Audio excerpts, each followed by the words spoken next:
चलिए बच्चों, अब हम लोग करते हैं प्रश्न संख्या 16। यहाँ पर हम लोग को बच्चों एक समीकरण दिया हुआ है एक्स स्क्वायर प्लस ए एक्स प्लस बी।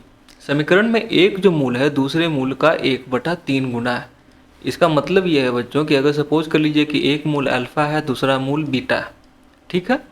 तो जो अल्फ़ा है बच्चों वो बीटा का कितना है, 1/3 गुना है। कहने का मतलब 3 अल्फ़ा बराबर बीटा है,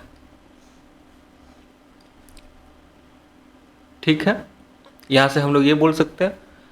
अब बच्चों जो इक्वेशन हम लोग को गिवन है वो कितना है, एक्स स्क्वायर प्लस ए एक्स प्लस बी बराबर 0। तो बच्चों जो दोनों मूलों का जो योगफल होगा अल्फ़ा प्लस बीटा होगा उसे हम लोग क्या लिखेंगे, -b/a। तो यहाँ पर देखिए बच्चों, आप लोग इसे लिखना तो जानते ही होंगे कि -b/a। तो यहाँ पर जो b का वैल्यू है वो a दिया हुआ है, तो इस कारण ये -a हो जाएगा। तो बच्चों यहाँ से मान हम लोग अब पुट कर लेते हैं। बीटा बराबर कितना है, 3 अल्फ़ा है।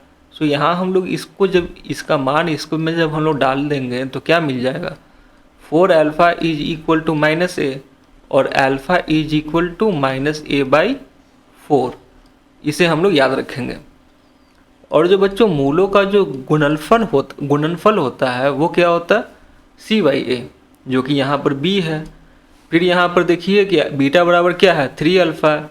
सो अल्फ़ा इंटू 3 अल्फ़ा बराबर b। कहने का मतलब 3 अल्फ़ा स्क्वायर बराबर b।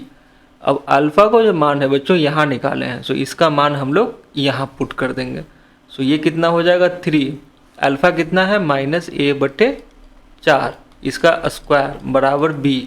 सो ये कितना हो जाएगा, 3 गुने a स्क्वायर बटे 4 गुने 4 बराबर b। सो 3a स्क्वायर बराबर 16b। देखिए कितना आसानी से सॉल्व हो जाता है। तो हम लोग इसे इसी तरीके से सॉल्व करेंगे। सो हमारा ये आंसर हो जाएगा 3a square is equal to 16b।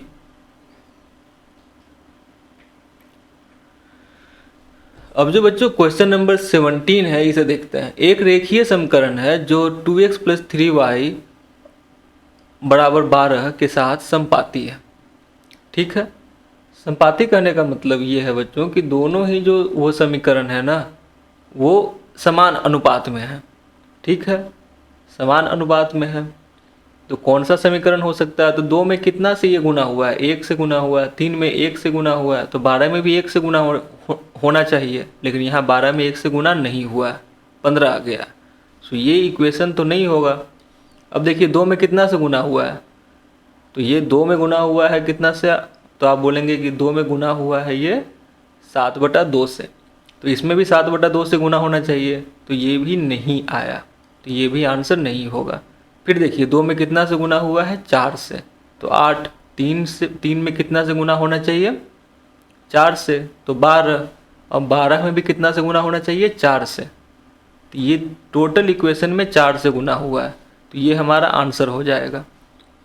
इसे भी देख लेते हैं, 2 में कितना से गुना हुआ है, 4 से, और 3 में कितना से गुना हुआ है, तो 3 चौको 12 होता है, लेकिन यहाँ 10 है, तो ये भी आंसर नहीं होगा। समानुपाती होना चाहिए ना बच्चों। देखिए समानुपाती का ये मतलब है 2x + 3y is equal to 12। ये क्या हो गया a1, ये क्या हो गया b1 और ये क्या हो गया c1। यहाँ से अगर इस इक्वेशन थर्ड को देखें जो दिया हुआ है 8x + 12y is equal to 48। ये क्या हो गया बच्चों, a2, ये हो गया b2 और ये हो गया c2। इधर हम लोग नहीं लेके आए हैं, साइन चेंज नहीं किए हैं। सो a1/a2 क्या हो सकता है, a1/a2 हो जाएगा 2/8, मतलब कि 1/4। वही 4 से हम लोग गुना दिखा रहे थे यहाँ पर। और b1/b2 आपको क्या हो जाएगा, तो आप बोलेंगे 3/12, ये भी 1/4 है। और c1/c2 क्या है, तो बोलेंगे 12/48, ये भी आपका 1/4 है। तो तीनों का अनुपात क्या है, बराबर है। तो ये कैसे समीकरण है, तो समानुपाती है। सो हमारा आंसर जो हो जाएगा, उत्तर हो जाएगा वो ये हो जाएगा। हम लोग को जब ये एग्जाम में मिलेगा ना, तो हम लोग बस जल्दी से देख लेंगे कि ये क्या गुणज है कि नहीं। और गुणज किसका होना चाहिए, तो सेम ही संख्या का ये गुणज होना चाहिए। एक द्विघात समीकरण जो कुछ इस तरीके से दिया हुआ है 4x² - p - 2x + 1 के मूल क्या बोल रहे हैं, समान हो। बच्चों मूल समान तभी होते हैं, कब होते हैं पहले देख लेते हैं। जब p का मान क्या आएगा, तो मूल समान कह रहा है, मतलब कि अल्फा पहला मूल है तो दूसरा मूल भी क्या हो जाएगा, अल्फा ही हो जाएगा। बिल्कुल। तो जो मूलों का जो योगफल होता है वो क्या होता है, -b/a। तो यहाँ से क्या निकल जाएगा, p-2/4। तो इसे हम लोग लिख सकते हैं 2 अल्फा बराबर p-2/4। यहाँ से हम लोग लिख सकते हैं अल्फा बराबर p-2/8। और दोनों मूलों का जो गुणनफल होगा, यहाँ बीटा तो लिखेंगे नहीं, यहाँ तो अल्फा ही लिखेंगे, वो कितना होगा, तो वो हो जाएगा c/a, मतलब 1/4। तो यहाँ अल्फा स्क्वायर बराबर क्या दिया हुआ है आपको, 1/4, है ना। सो अल्फा का मान यहाँ से ये हो सकता है, या तो 1/2 होगा, नहीं तो -1/2 होगा। अब इन दोनों वैल्यू को हम लोग पुट करेंगे। 1 बराबर 1, एक बार हम लोग 1/2 का मान पुट करते हैं, तो ये अल्फा बराबर p-2 है बटे 8। 2 से ये 4 बार में कट जाएगा, तो यहाँ से p बराबर आ जाएगा 6। ठीक है। दूसरी बार क्या पुट करेंगे, -1/2, ये भी इसके इक्वल होगा p-2 और बटे 8, तो ये भी 4 बार में कट जाएगा। तो यहाँ से p बराबर कितना आ जाएगा, -4 में से 2 गया -2। तो यहाँ से p का 2 वैल्यू आया, क्या आया, 6 एंड -2। सो इसी को हम लोग टिक कर लेंगे, यही हमारा आंसर है, -2 एंड 6।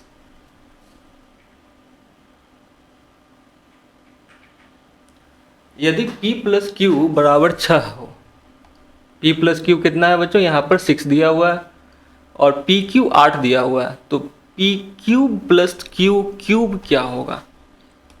तो बच्चों इसके लिए आपको एक फॉर्मूला है वो याद रखना पड़ेगा। वही फॉर्मूला ये कहता है बच्चों, मैं पहले फॉर्मूला लिख देता हूँ a एंड b के फॉर्म में, वो याद करना आसान होगा। a प्लस बी का होल क्यूब बराबर a cube plus B cube plus 3ab into a plus B, यही होता है। अब देखिए p प्लस क्यूब का मान कितना दिया है, 6 दिया है, तो यहाँ पर 6 का क्यूब हो जाएगा। और a क्यूब बी क्यूब मतलब यहाँ पर p क्यूब एंड क्यूब निकालना है, तो ये तो ऐसे ही लिखा जाएगा, और 3 तो यहाँ रहेगा ही। और देखिए ये जो ए बी है, मतलब यहाँ पर पी क्यू के फॉर्म में दिया हुआ है, ये यहाँ पर 8 है, और ए प्लस बी है जो यहाँ पी प्लस क्यू के फॉर्म में दिया हुआ है, ये 6 है। ठीक है। तो इसे हम लोग लिख सकते हैं 216, लेकिन 216 नहीं लिखेंगे, हम लोग लिखेंगे 36 गुना 6 बराबर P Q plus Q cube plus, इसको आप लोग कह सकते हैं 18 गुना 8। ठीक है। तो यहाँ से हम लोग लिख सकते हैं P Q plus Q cube बराबर 36 गुना 6 माइनस 18 गुना 8। ये क्यों किए हैं, इस कारण किए हैं बच्चों कि यहाँ से हम लोग 36 को कॉमन ले सकते हैं। देखिए 36 को कॉमन ले लिए तो यहाँ पर 6 बचा, और यहाँ पर कॉमन लेंगे तो यहाँ पर 4 बचेगा, 18 दूना 36, तो ये 4 हो जाएगा। कहने का मतलब ये 36 गुना 2 दिए हुए हैं, जो कि आंसर हो जाएगा 72। ये भी एक तोड़ने का तरीका है, आप लोग दूसरे तरीका से भी तोड़ सकते हैं, जो मैं यहाँ पे तोड़ देता हूँ। 36 गुना 6 दिया हुआ, इसमें आप 18 कॉमन ले लीजिए, तो क्या हो जाएगा, 2 गुना 6 हो जाएगा अंदर, 18 कॉमन लिए हैं तो ये 8 हो जाएगा। जब 12 में से 8 गया तो कितना हो जाएगा, 4, तो 18 चौक कितना होता है, 72। आप लोग यहाँ से 6 भी कॉमन ले सकते हैं, अगर 6 कॉमन लेंगे तो क्या बचेगा, 36 बचेगा। 6 तो ये 18, तो 8 तो ये 24 ये हो जाएगा, तो ये 6 गुने 12 हो जाएगा, जो कि हो जाएगा आंसर 72। इसी तरीके से आप कॉमन ले सकते हैं। लेकिन अगर हम लोग ये करते 216 माइनस 144, तब भी आंसर आ जाता, तब भी हम लोग का आंसर 72 ही आता।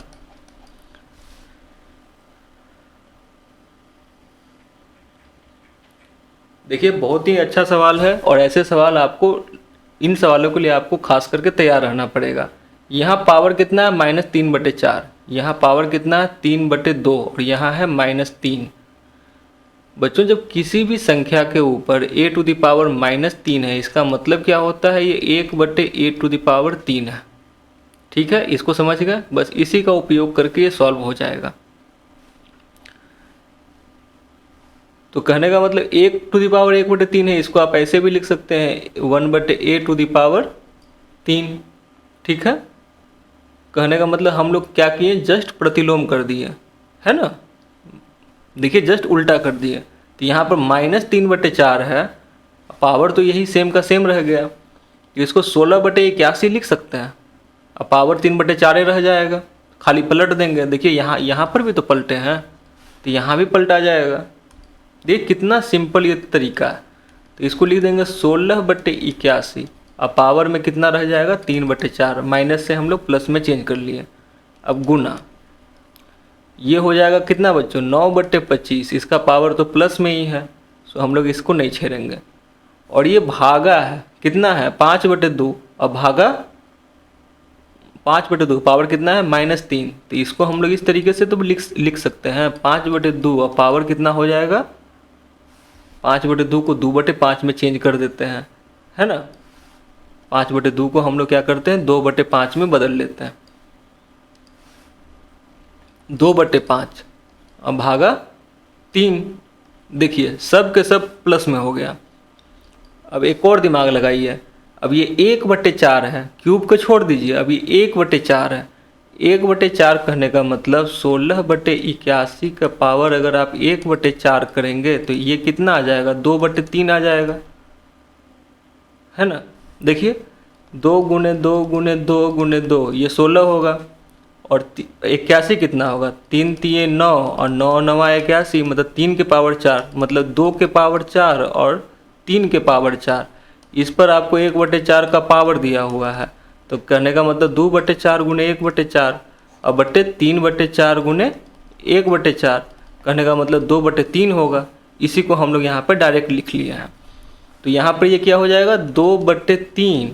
ऊपर में पावर कितना है, 3 का तो हम लोग कुछ किए नहीं थे, तो यहाँ पर 3 हम लोग लिख देंगे। उसी तरीके से यहाँ देखिए 9/25 है, पावर कितना है, 1/2, कहने का मतलब अंडर रूट होता है 1/2। ये कितना हो जाएगा, 3/5। और इस पर पावर कितना दिए हुए आपको, 3 दिए हुए हैं। अब ये देखिए ये क्या है, भागा है, तो हम लोग भागा रहने देते हैं। और ये कितना दिया हुआ है, 2/5 के पावर 3। अब इसी को हम लोग सॉल्व करते हैं, थोड़ा ज़्यादा ही बड़ा बड़ा मैंने लिख दिया है।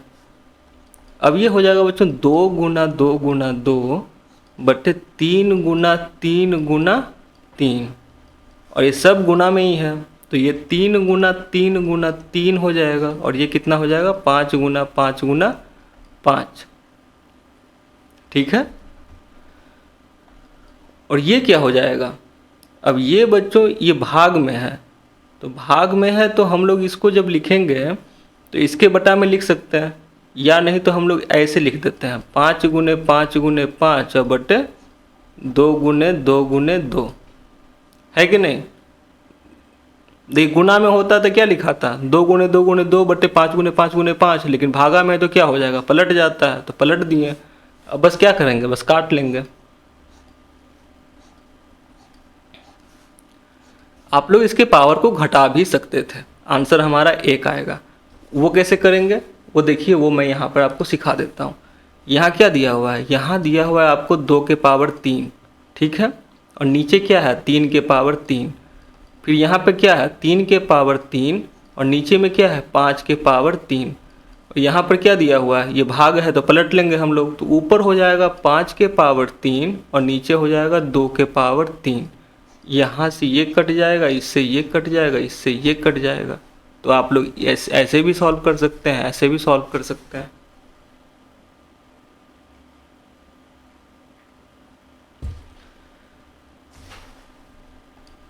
यदि a बराबर 2 और b बराबर 3, तो a to the power b, b to the power a और उसके ऊपर -1 दिए हुए हैं। मतलब आप हम लोग को समीकरण दिए हुए हैं a to the power b plus b to the power a और पावर है -1। इसका मतलब ये दिया हुआ है आपको 1/a to the power b plus b to the power a, यही हम लोगों को दिया हुआ है बच्चों।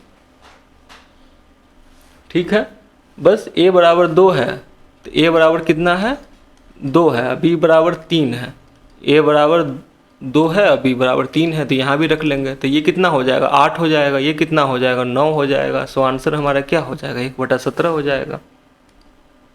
ये कितना आसान है।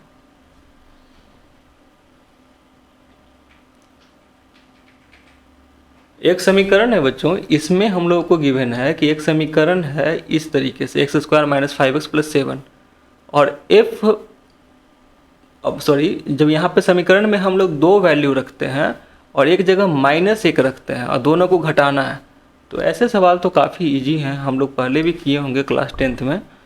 सो जब समीकरण 2 रखते हैं और यहाँ पे समीकरण को -1 जब मान रखते हैं तो क्या होगा, तो समीकरण क्या हम लोग को गिवन है, x square minus 5x plus 7।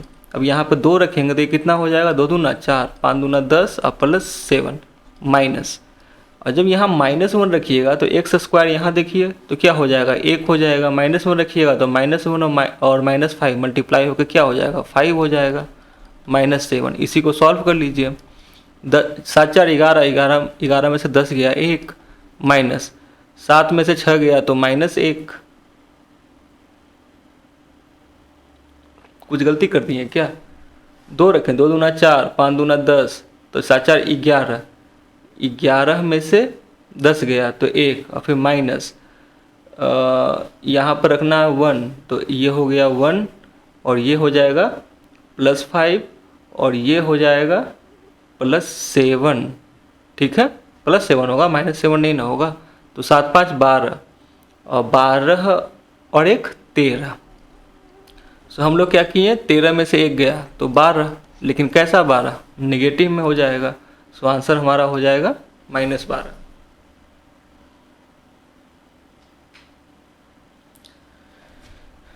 इस प्रश्न में हम लोगों को सिर्फ एक ही फॉर्मूला का यूज करना है और वो फॉर्मूला है, मैं यहाँ पे लिख देता हूँ, वो फॉर्मूला आप लोग याद रखेंगे, a plus b into a minus b बराबर क्या होता है, a square minus b square. इसी को आपको यूज करना है। देखिए कैसे करेंगे, यहाँ पर देखिए ये x प्लस 1/x है, यहाँ पर क्या है x माइनस 1/x है। जब दोनों को गुणा करेंगे तो क्या मिल जाएगा, x स्क्वायर 1/x स्क्वायर। यहाँ पर देखिए x square plus 1/x square दिए हुए हैं और यहाँ पर क्या दिए हुए हैं, x4 प्लस 1/x4।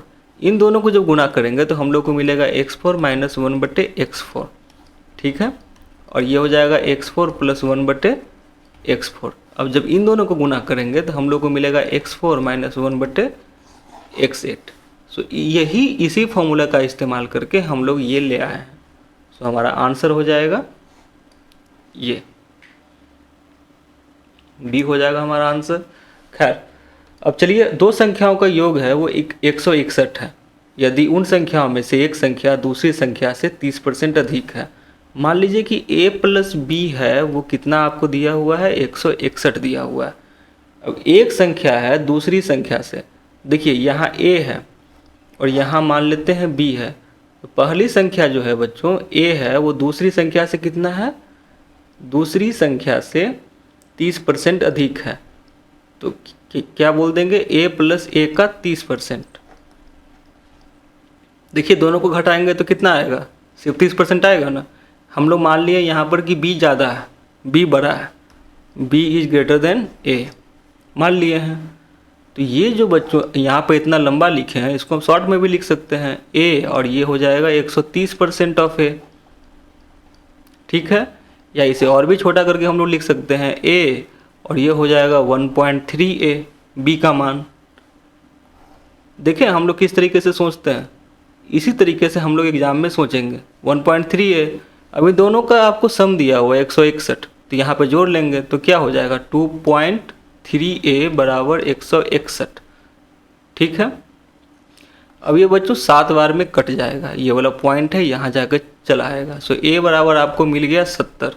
जब a 70 मिल गया तो b कितना होगा, तो b इसमें से घटा कर निकाल लीजिए तो आपको 91 आ जाएगा। सो यही हमारा आंसर हो जाएगा, 70 और 91। हम लोग इसे इस तरीके से भी सोच सकते हैं कि मान लीजिए कि एक संख्या a है और दूसरी संख्या क्या है, b है, जहाँ पर a बड़ा है b से, यहाँ पर b बड़ा माने थे a से।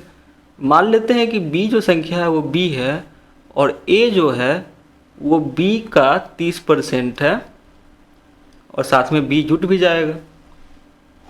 तो देखिए ये जो है इससे 30% ज़्यादा नहीं है, ज़्यादा है। इसी तरीके से आप लोग सोच लेंगे। सो बी का कितना हो जाएगा 130%, और ये तो बी ही रह जाएगा। इसको पॉइंट में अगर आप चेंज कर पाएंगे तो बी इंटू 1.3 हो जाएगा, और ये बी हो जाएगा। और दोनों को जब जोड़ेंगे तो कितना हो जाएगा 2.13 बी, सॉरी गलत जोड़ दिए, 1.3 है ना। सो 2.3 हो जाएगा, 2.3 बी बराबर 161। सो बी बराबर यहाँ से आपको मिल जाएगा 70, और ए बराबर यहाँ पर मिल जाएगा आपको 91। हम लोग क्या माने थे, यहाँ पर ए बड़ा माने थे तो ए यहाँ पर बड़ा आया। यहाँ पर हम लोग बी को बड़ा माने थे, इस कारण बी यहाँ पर हम लोग को बड़ा आया।